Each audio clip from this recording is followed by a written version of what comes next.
Biz sizə öz sənətinin mayasını Azərbaycan torpağından almış, anadan olmasının 90 illiyini bayram etdiyimiz böyük bəstəkarımız Müslüm Maqomayev haqqında danışmaq istəyirik.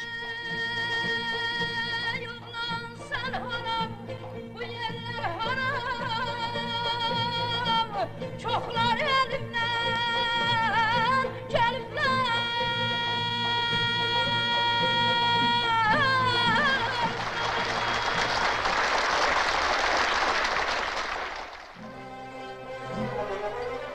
Müslümün həyat yolu bu yerlərdən başlayıb.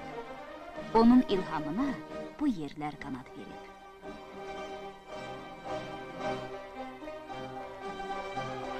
Bu alov dilləri, bu çəkiş səsləri, bəlkə də onun ilk notlarıdır. 1894-1904-cü illər. Qori seminariyası, yeni dostlar, yeni tanışlar, yeni notlar. İki dostun ilk görüşü. Üzeyir Hacıbəyovla Müslüm Maqomayev burada tanış oldular. Sonra yollar haçalandı. Biri Lənkərana, biri Bakıya. Lənkərana gedən Müslüm oldu, Bakıya gələn Üzeyir.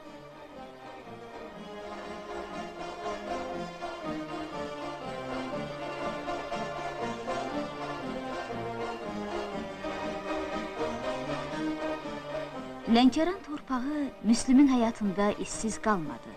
Mahnıya çevrildi, kitaba köçdü.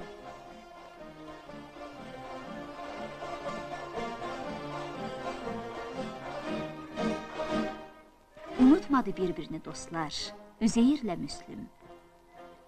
Məktublar qanadlandı bu eldən o elə. Sonra Bakının musiqi həyatı, Üzeyirlə görüş ona qanad verdi. Onu ilhama gətirdi.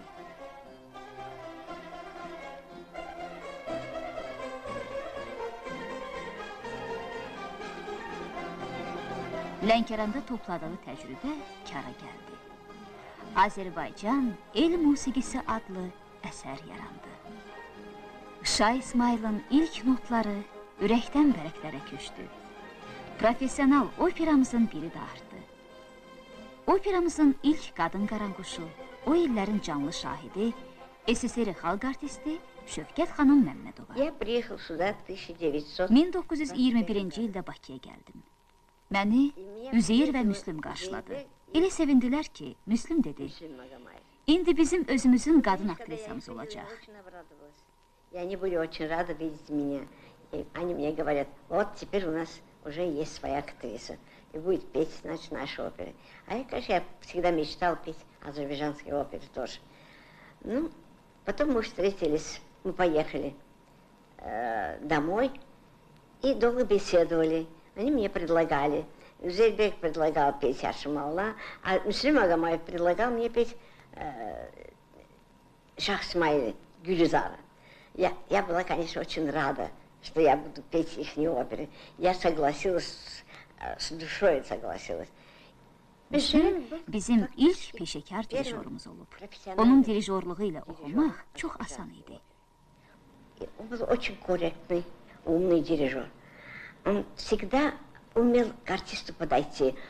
Он так умел показать каждую фразу, что все становилось как-то легче, хорошо, легко было петь под его дирижерством. Но особенно со мной, когда он занимался, он с таким воодушевленным состоянием всегда был. Занимался очень эмоционально. Я говорю, Müslüm Bey, скажите, почему вы всегда волнуетесь, когда я пою? А он говорит, потому что я вижу первую азербайджанку, что наконец-то не мужчина поет, а женщина поет. Я очень рада за это. Мне становилось, конечно, очень приятно. Dirijor Müslüm Maqomayev. Bu nadir kadr ondan yadigardır. Yeganə və əvəzsiz yadigar. 1934-cü ildə Şah İsmail operasında müəllifin dirijorluğu zamanı çəkilib.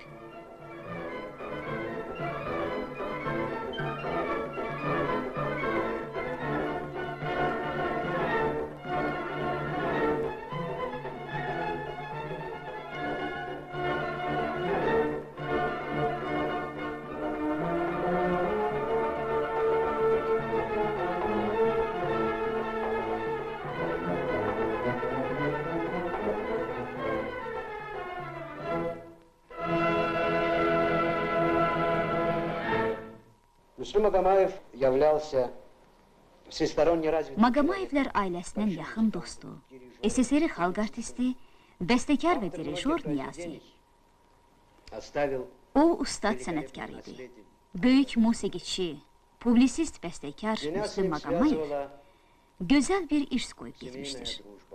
O, Azərbaycan xalqının böyük sənətkarıdır. Biz Müslümgillə ailəliklə yaxın idik.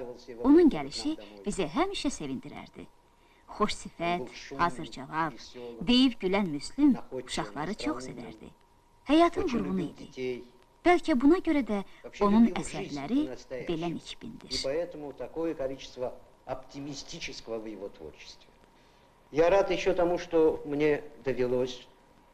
Mən xoşbəxtəm ki, hələ 26 yaşında Moskvada Azərbaycan ədəbiyyatı və incəsənəti 10 günlüyü zamanı onun Nərgiz operasına dirijorluq etmişəm.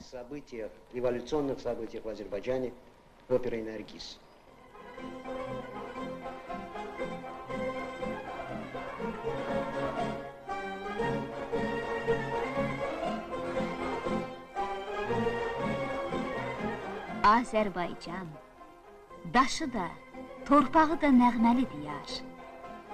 İlham verdin, şöhrət verdin neçə-neçə sənətkara. Böyük bəstəkarımız Müslüm Maqomayev yaradıcılığının ölməzlik qazanmasının əsas səbəbi də bu ilhamdır, bu məhəbbətdir.